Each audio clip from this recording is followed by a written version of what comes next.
اسلام زندہ ہوتا ہے ہر کربلا کے بعد۔ حضرات گرامی، قرآن مقدس کے سورہ احزاب کی آیت نمبر 33 تلاوت کی ہے۔ اللہ تبارک و تعالیٰ نے اس آیت کریمہ میں یہ بات بیان فرمائی کہ اے اہل بیت، اللہ تبارک و تعالیٰ ارادہ فرماتا ہے کہ تم سے ہر رجس کو ختم کر دیا جائے اور تمہیں خوب خوب پاک کر دیا جائے۔ مفسرین نے تفسیر کرتے ہوئے رجس کو معصیت، کفر، گناہ، گندگی سے تعبیر کی ہے۔ رجس کا معنی بتایا، گندگی، گناہ، معصیت، کفر، تو ہر طرح کی گندگیوں سے، ہر طرح کے گناہ سے، ہر طرح کے معصیت سے،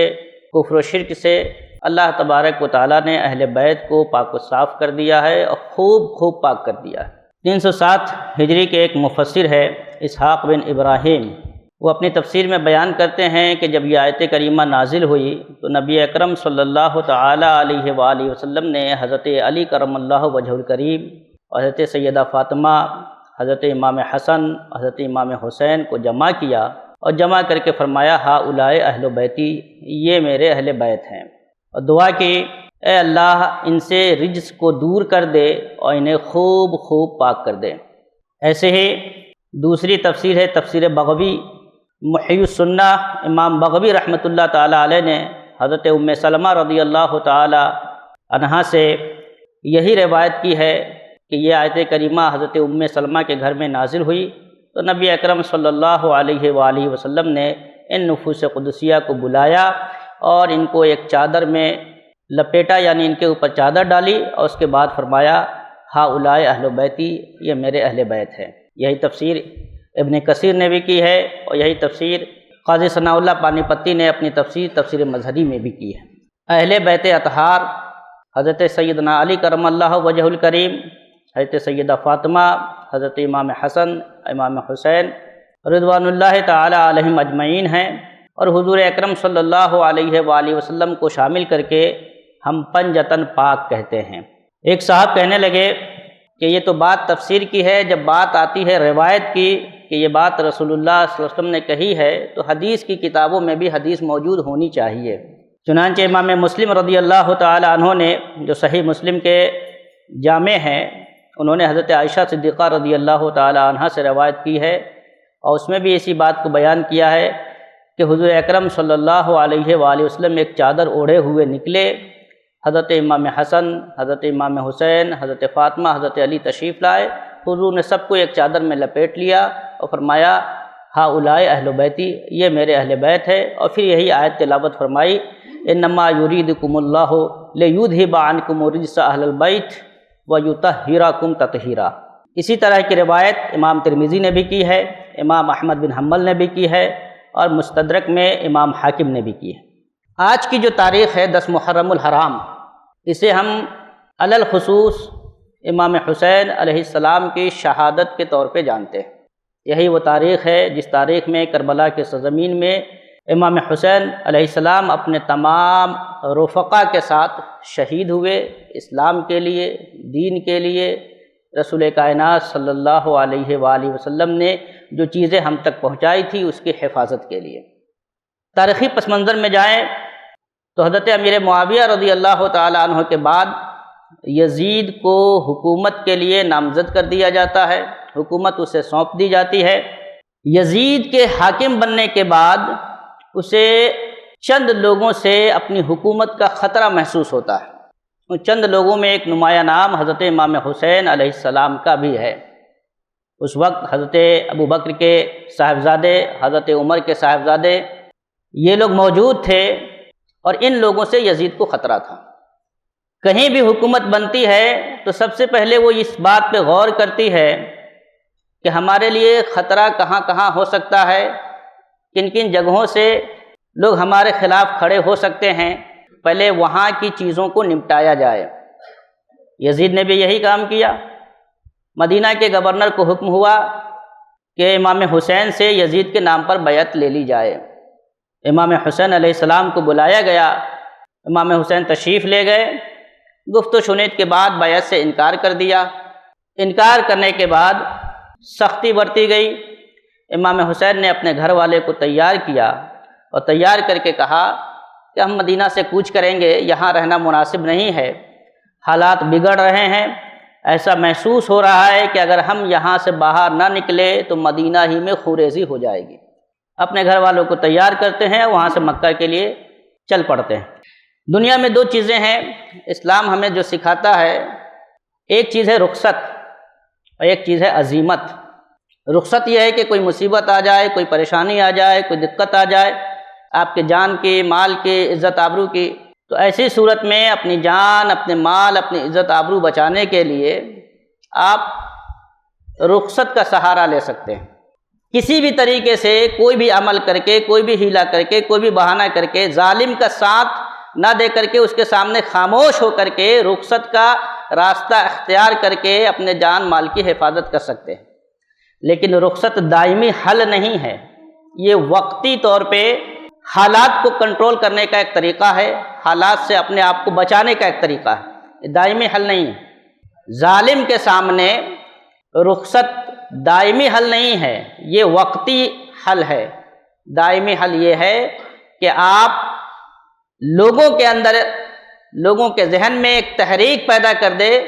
کہ ظالم کے ظلم کو برداشت نہ کیا جائے، ظالم کو اچھا نہ سمجھا جائے، ورنہ ایسا ہوتا ہے کہ بڑے لوگوں کی رخصت چھوٹے لوگوں کے لیے وہ اچھا سمجھنے کا ذریعہ بن جاتی ہے۔ عزیمت یہ ہے کہ چاہے جو کچھ ہو جائے ہم کوئی بہانہ نہیں کریں گے، ہم بالکل نہیں جھکیں گے،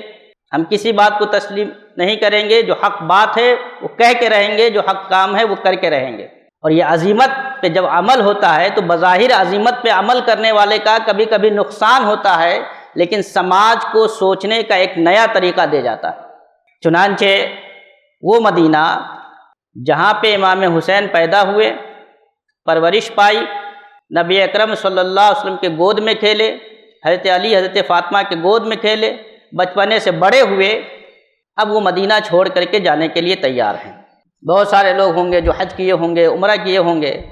جب اس مبارک سفر پہ وہ جاتے ہیں اور مدینہ سے جب لوٹنے کی باری آتی ہے تو ان کے دل کی جو کیفیت ہوتی ہے، جو احساس ہوتا ہے، اسے لفظوں میں بیان نہیں کیا جا سکتا ہے۔ کسی طرح انسان تیار نہیں ہوتا ہے کہ مدینہ کی سرزمین کو چھوڑ کر کے جائے، حالانکہ وہ چند دنوں کے لیے گیا ہوتا ہے، لیکن جس کی پرورشی اسی سرزمین پہ ہوئی ہے اور جس کی والدہ اس سرزمین پہ آرام فرما ہے، جس کے نانا اس سرزمین پہ آرام فرما ہے، ایسی سرزمین کو چھوڑ کر کے آنا یہ کس قدر تکلیف دہ مرحلہ رہا ہوگا، یہ سیدنا امام حسین علیہ السلام ہی کو معلوم ہے۔ لیکن بہرحال دین کی بقا کے لیے، دین کی حفاظت کے لیے، دین کو بچانے کے لیے وہ مدینہ چھوڑ کے مکہ آتے ہیں، اور مکہ سے اس وقت کوفہ کے لیے نکلتے ہیں جس وقت ساری دنیا کے لوگ مکہ میں حج کرنے کے لیے جمع ہو رہے ہیں۔ ذی الحجہ کے مہینہ میں آپ وہاں سے نکلتے ہیں، اور کیوں نکلتے ہیں؟ کیونکہ مسلسل کوفہ سے خطوط آتے رہتے ہیں جس میں یہ بیان کیا جاتا ہے کہ یزید کا ظلم بہت زیادہ بڑھ گیا ہے، وہ بہت زیادہ لوگوں کو تکلیفیں پہنچا رہا ہے، اچھے نیک پارسا لوگوں کو قتل کر رہا ہے۔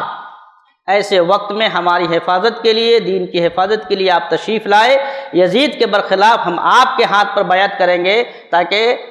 ہمارا دین، ہمارا ایمان، ہمارا اسلام محفوظ و مامون رہے۔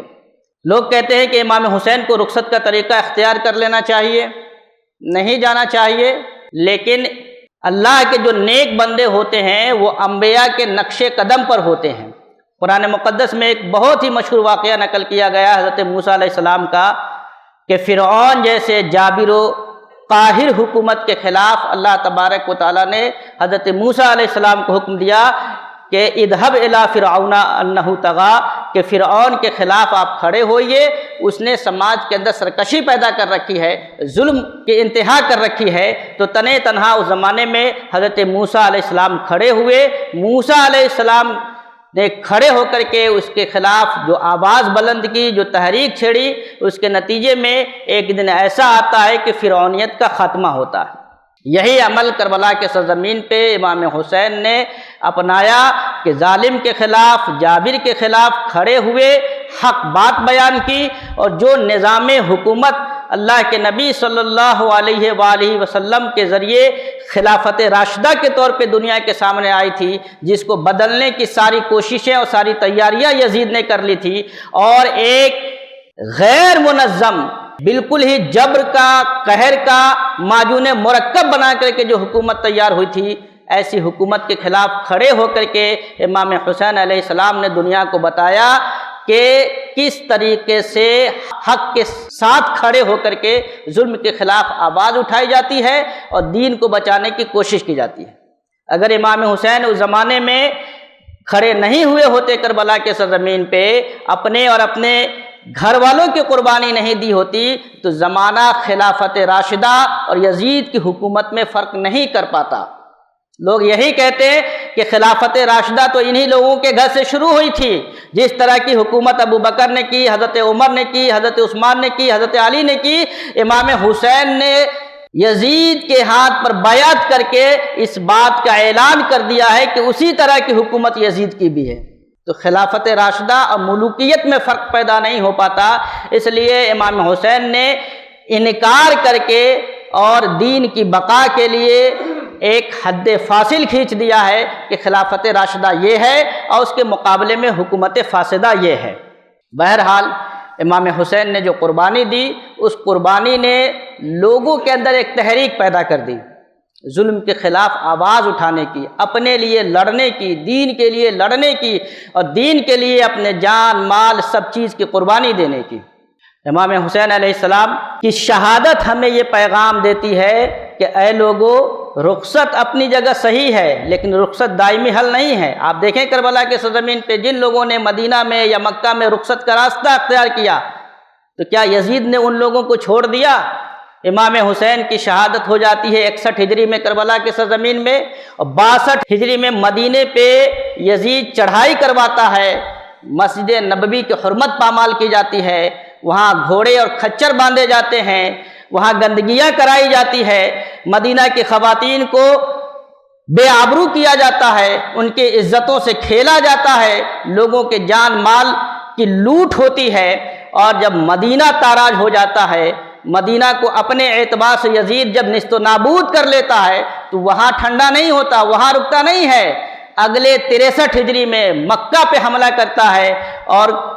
پورے مکہ میں تباہی مچانے کے ساتھ ساتھ کعبہ کے غلاف کو جلاتا ہے، کعبہ کی دیواروں کو نقصان پہنچاتا ہے۔ تو رخصت وقتی طور پہ تو حل ہے لیکن دائمی حل نہیں ہے۔ دائمی حل کے لیے لوگوں کے اندر لڑنے کی ہمت پیدا کرنے کے لیے، لوگوں کو اپنے جان مال عزت و آبرو سے بڑھ کر اپنے دین کی حفاظت کے لیے عزیمت پہ لانے کے لیے امام حسین نے یہ قربانی دی۔ آخر وہ وقت آیا کہ جب یزید کا انتقال ہو جاتا ہے تو یزید کے بیٹے کو اس تخت پر بیٹھایا جاتا ہے۔ حکومت بچانے کے لیے لوگ کیا نہیں کرتے، حکومت حاصل کرنے کے لیے کیا نہیں کرتے، لیکن عزیمت، امام حسین کی عزیمت نے یہ جو سبق سکھایا ہے کہ جب یزید کے بیٹے کو تخت حکومت میں بیٹھایا گیا تو اس نے یہ کہا کہ اس تخت سے اہل بیت کے قتل کی بو آتی ہے، میں اس تخت پہ نہیں بیٹھ سکتا۔ تو یہ ہے عزیمت جو انسان کے اندر صحیح کو صحیح اور غلط کو غلط کرنے کا جذبہ پیدا کر دیتا ہے، چاہے غلط کرنے والے اپنے گھر کے لوگ ہی کیوں نہ ہو۔ اس لیے ہمیں اگر حالات چاہے جیسے بھی ہو، ہمیں اپنے دین کی حفاظت کے لیے، اپنے جان کی حفاظت کے لیے، اپنے مال کی حفاظت کے لیے اللہ کے نیک بندوں کے طریقے پہ رہنا چاہیے، اور علی الخصوص امام حسین علیہ السلام کو ہمیشہ یاد کرتے رہنا چاہیے، اور ان کی سیرت کو، ان کی زندگی کو، ان کی شہادت کو ہمیشہ پیش نظر رکھنا چاہیے، تاکہ ہمارے اندر ہمت ہو، حوصلہ ہو، اور ڈٹ کر ظلم کے خلاف مقابلہ کرنے کی طاقت پیدا ہو۔ اللہ تبارک و تعالی امام حسین علیہ السلام کی محبت ہم لوگوں کے دلوں میں پیدا کرے، ان کی سیرت اپنانے کی توفیق عطا فرمائے، حق کو حق کہنے اور باطل کو باطل کہنے کی جرأت پیدا کرے ہمارے اندر۔ آمین ثم آمین بجائے سید المرسلین۔ السلام علیکم ورحمۃ اللہ وبرکاتہ۔